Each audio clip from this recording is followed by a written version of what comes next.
자, 이렇게 해서 여러분들 저와 함께 비과세, 근로소득까지 살펴보았고요. 자, 이제부터 힘듭니다, 여러분들. 연말정산 본격적으로 들어갈 건데요. 인적공제에 해당하는 부분 가보도록 하겠습니다.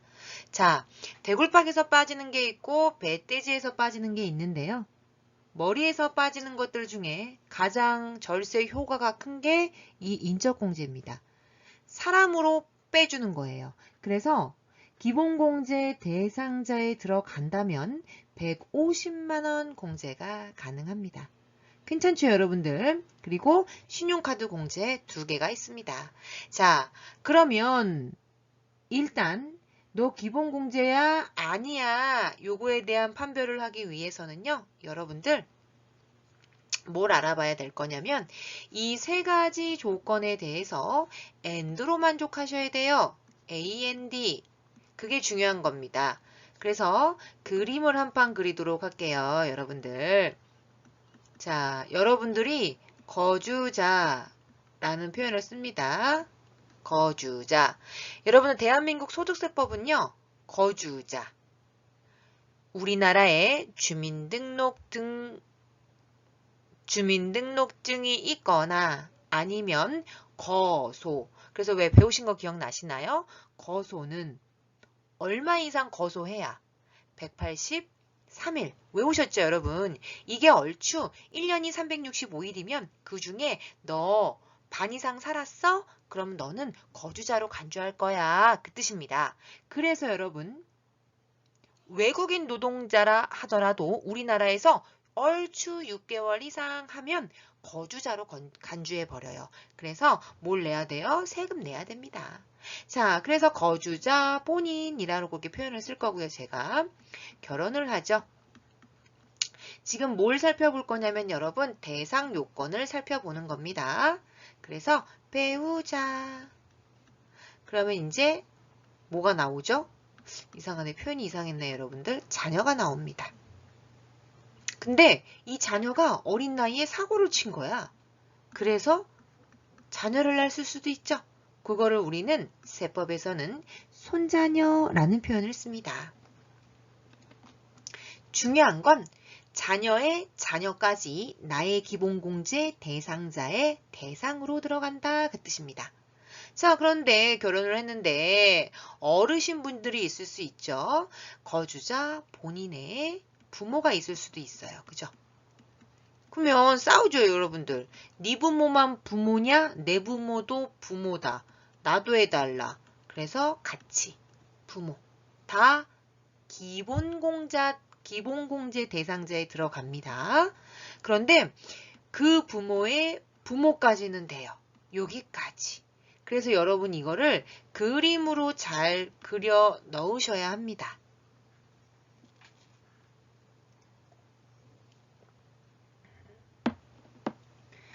자, 그러면 또 대상에는 어디도 들어가냐? 거주자 본인이 있었는데 시집 안 간, 장가 안 간, 형제 자매가 있을 수 있죠, 여러분들. 그 범위도 들어갑니다. 거주자의 형제 자매, 배우자의 무슨 자매, 형제 자매, 여기까지. 끝. 그러면 여러분, 거주자 본인 기준으로 위에 계신 분들은 존경해야 돼요. 직계, 존속이라는 표현을 쓰고요. 거주자 본인의 아래에 있는 사람들을 직계, 비속이라는 표현을 씁니다. 그러면 대상에 들어가는 사람들은 여기 보세요. 화면 봐주세요.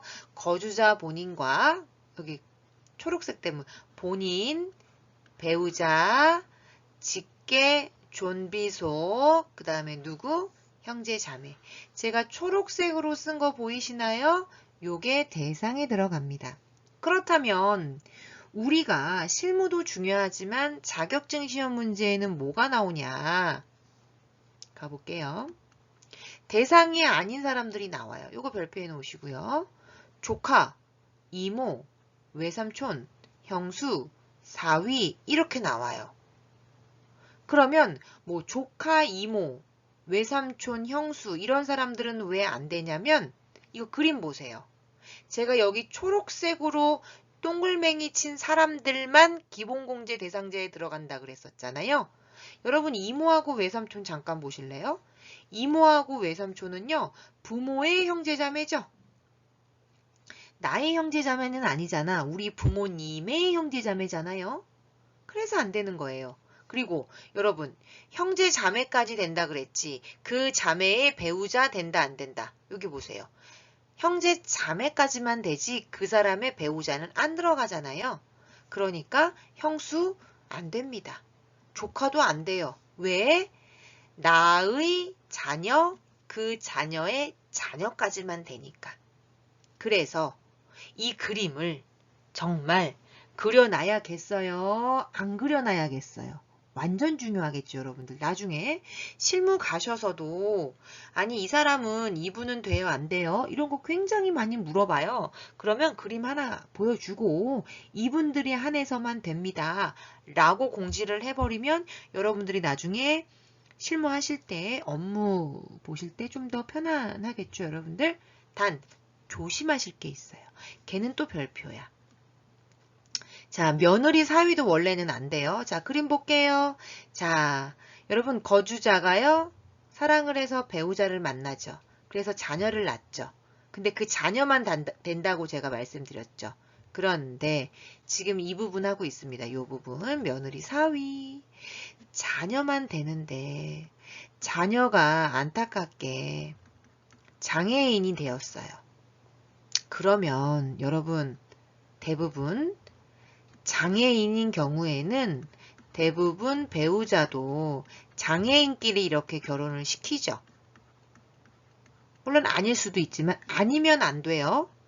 자녀는 장애인인데 배우자가 비장애인이야. 정상인. 그러면 안 된다고. 대신 자녀, 배우자가 모두 장애인이다. 그러면 요 배우자도 공제 가능합니다. 왜 그러냐면 예를 들어서 지적장애가 있어요. 그러면 죽을 때까지 예를 들어서 몸은 30이지만 머리가 7살이야. 그럼 죽을 때까지 7살이죠? 그럼 그 부모가 이 장애인 자녀를 케어하기 위해서는 너무 힘들겠죠. 7살 지능을 감고 평생을 살아가야 되잖아요. 그러니까 어떻게 해야 돼? 돈이 많이 들어가겠죠? 그럴 경우에는 어떻게 하겠다? 해주겠다. 배우자까지. 대신 얘하고는 둘 다 장애인이다. 둘 다 장애인. 써놓으세요. 그래서 시험 문제 많이 나오니까 우리 대신 이 슬라이드 한 4, 5개 요거만 외우면 1급까지 커버할 수 있다라는 거 되셨습니다. 자, 그러면 대상이 아닌 사람들 있죠. 이 사람들 얘기하는 거예요. 이 사람들.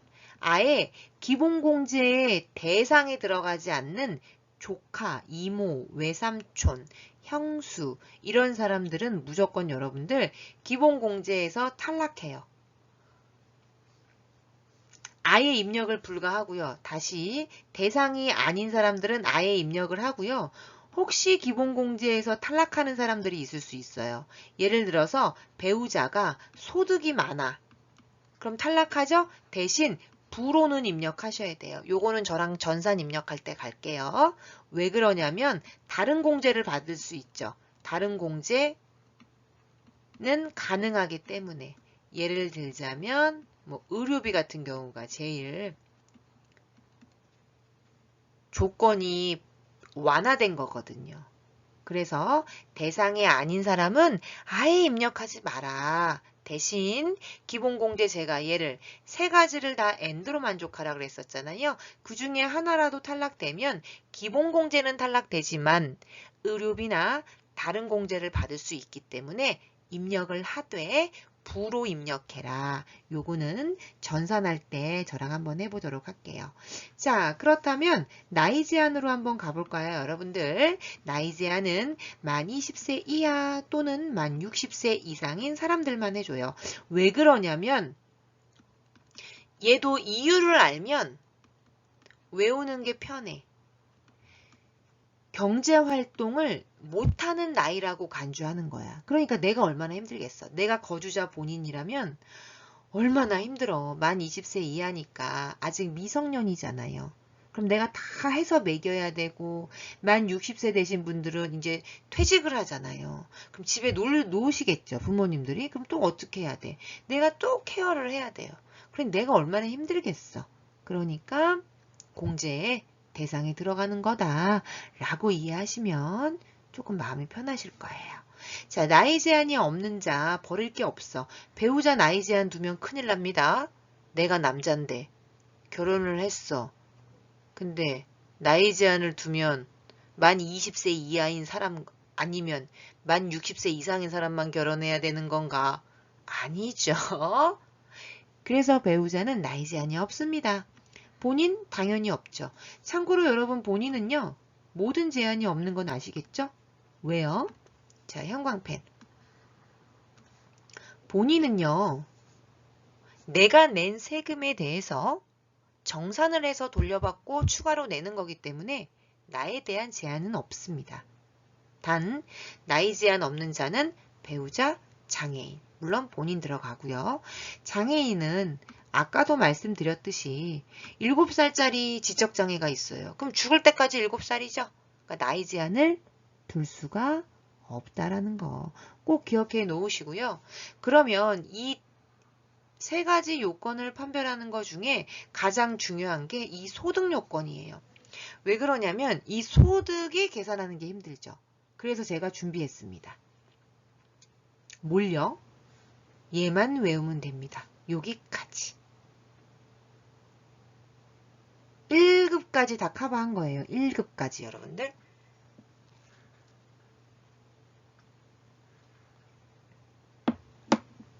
자, 무슨 말이냐면 여러분 삐리리 소득 금액으로 자 이게 중요해요. 소득이면 수익 개념이야 이익 개념이야. 아직도 구분 못하면 답 없어. 죽방 날라갑니다 여러분들. 빠뜨라수 눈두덩이 됩니다. 빠뜨라수 빠뜨라수. 이익이 남은 돈이 그러니까 전체 번 돈에서 비용까지 다 깐 돈이 100만 원 이하야. 그죠? 그러면 이 조건에 오케이라고. 대신 조심하실 건 뭐냐면 여러분 근로소득은 500만 원 이하까지 가능해요. 얘는 그 시급이 올라서 왜 여러분들 시급이 계속 오르잖아요. 그러니까 이 기준을 따르기는 애매하니까 근로소득이 하나요. 총급여액이 500만 원 이하. 이게 다른 말로 환산하면 150만 원이에요. 같은 거예요. 그럼 결론은 소득 금액 기준으로 100만 원 이하인 사람들은 다 해줄 건데 근로소득은 시급이 점점 오르니까 얘도 좀 올려줘야겠죠. 그래서 총급여액이 500만 원. 다른 말로 근로소득 금액이 150. 외우세요. 헷갈리면 외우셔야 돼. 이건 답 없어요, 여러분들. 기계적으로 풀어야 되니까. 그래서 이 150만 원이 어떻게 나왔는지 한번 풀어는 볼게요, 제가. 자, 제가요. 비과세까지 뺀 급여. 그걸 우리는 뭐라고 불렀죠? 총급여액. 얘가요. 예를 들어서 500만 원이래. 1년에. 그럼 여러분 생각해봐. 그냥 알바 수준인 거 느낌 오시죠? 아니, 100만 원씩은 받아도 1년이면 1200이잖아요, 여러분.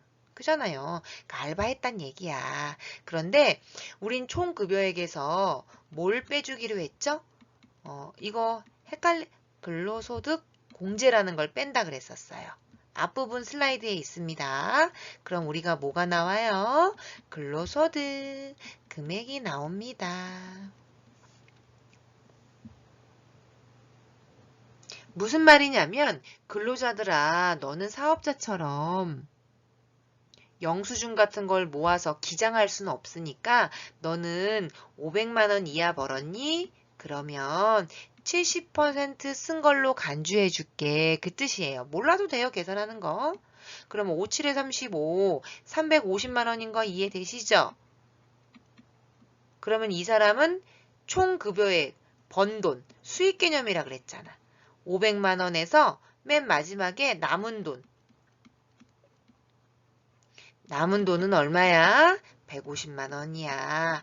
아, 총 급여액으로 물어보면 500만 원이 근로소득 금액으로는 150이구나. 같은 거구나. 그래서 오케이라고요. 꼭 기억해 놓으시고요. 자, 팁을 드릴게요. 분리과세로 종결되는 것은 저와 했습니다. 완납적 원천징수 기억나세요? 완납적 원천징수는 종소세 신고 안 한다고 말씀드렸죠? 그래서 이렇게 분리과세로 종결되는 사람들은 무조건 종소세가 제로라고 이해하시면 돼요. 소득이 없다고, 제로. 이런 사람들은 다 돼. 오케이라고. 왜? 신고가 안 들어가니까. 그래서 금융소득 기준으로 봤을 때 얼마? 금융소득으로 갔을 땐 2천만 원. 분리과세로 종결이잖아요. 외워야 돼. 그래서 예를 들어서 아버지가 금융소득이 2천만 원이야. 그럼 분리과세 종결이죠? 그러면 종소세 신고 안 들어가죠? 그럼 오케이라고. 대신 얘는 1급이라고 써놓으시고요. 시험 문제가 나와 얘는. 공적연금이 여러분들 국민연금 얘기하는 거야. 뒤에 가서 배울 거예요. 공적연금이 뭐라고? 국민연금 내는 거 얘기하는 거고 그 기준은 516만 원. 사적연금은 공적연금 말고 내가 사적으로 또 불입을 하는 거예요. 왜요? 노후가 불안하니까. 그렇다고 나이 들어서 내가 일을 할 수는 없잖아. 그러니까 지금 벌어놔서 어떻게 해야 돼 여러분? 노후에 쓸 거를 대비를 하셔야 된다. 그래서 사적연금이 얼마라고? 1200만 원까진 된다고. 왜냐면 분리과세로 종결하니까. 그리고 여러분 일용직, 복권당첨, 상속세, 증여세 같은 경우는 무조건 분리과세로 종결돼요. 그래서 얘네들은 뭐 일용직으로 내가 일했는데 한 달에 600을 벌었어. 그러실 수 있어요.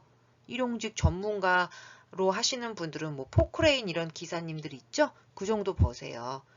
상관없이 무조건 분리과세로 종결되기 때문에 무조건 된다. 헷갈리시면 여러분 외우셔도 좋아요. 이 개념은 일단 발라내야 돼. 실무는 직원들이 자기네 가족들에 대한 사항을 갖고 오면 내가 이게 기본공제 대상자가 들어가는지 안 들어가는지를 내가 1차적으로 발라내야 돼. 이게 가장 중요해. 안 되는데 인적공제로 150만 원 받아 먹었어? 다 토해내야 돼요. 그래서 인적공제 이게 별표란 얘기지. 자, 하나 더 하자면 여러분 제가 써놨어요. 분리과세는 종합소득에 합산이 안 돼요. 그래서 소득이 제로라고 생각하시면 된다. 단 기타 소득 금액은 조심하셔야 돼요. 기타 소득 금액은 300만 원 이하는 분리과세를 선택할 수 있어요. 요거 조심해야 돼. 선택이 가능하다는 얘기는 그냥 분리과세로 종결할래요? 그럴 수도 있고 그냥 저는 종소세 신고할래요? 그럴 수도 있기 때문에 얘 같은 경우에는 어떻게 하셔야 돼요? 계산 후 판별을 하셔야 돼요. 단, 팁을 가르쳐 드리자면 아까 제가 분리과세는 제로라는 표현을 썼죠, 여러분들. 분리과세는 제로. 유리해요. 국가에 내 소득이 포착이 안 되는 게 유리해. 사업소득자 빼고는. 그래서 우리 시험 문제 푸실 땐 이렇게 나와요. 다음 중 300만 원 이하인데 뭐 원고를 약간 기고를 하고 원고료를 기고를 하고 뭘 좀 받았어. 근데 나는 그거 말고는 없어. 그래서 절세를 하고 싶어. 그럴 수 있죠, 여러분들. 절세하는 쪽으로 유리한 방향으로 해라. 그렇게 시험 문구가 나와. 그러면 분리과세를 선택하는 게 유리하다. 그렇게 보시면 되겠습니다. 자, 문제 한번 내볼게요. 여러분들이 좀 판별해 주실래요? 이것만 잘하면 돼. 이게 7점짜리야. 자격증으로 얘기하자면 지금 우리가 요거 꼴랑 한 슬라이드 하고 자격증 시험에서 7점을 먹을 수 있다는 거 꼭 기억하셔야 돼요. 그래서 기타 소득 금액은 계산 후 판별하라고 제가 말씀드렸죠. 이때 필요 경비가 점점 줄어들고 있어요. 60%까지 공제를 해줘요. 요거는 기억하시고요. 자, 예제 한번 조그만하게 한번 써보실래요, 여러분들? 65세 아버지 부동산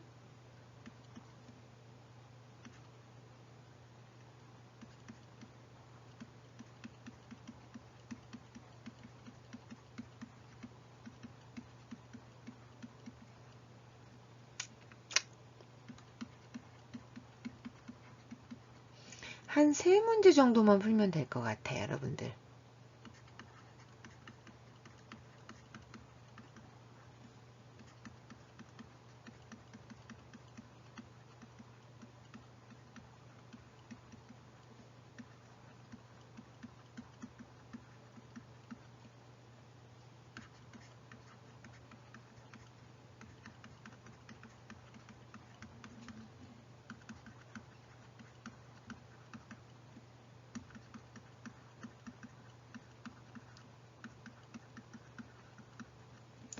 자, 1분 정도 드릴 테니까 여러분들이 이 3가지 예에서 기본 공제에 들어가는지 안 들어가는지 판별해 주시면 돼요. 7, 8점짜리야. 무조건 맞아야 되고 실무 가시면 직원들이 갖고 와. 돼요, 안 돼요? 기본 공지에 넣어요, 말아요? 완전 중요하다.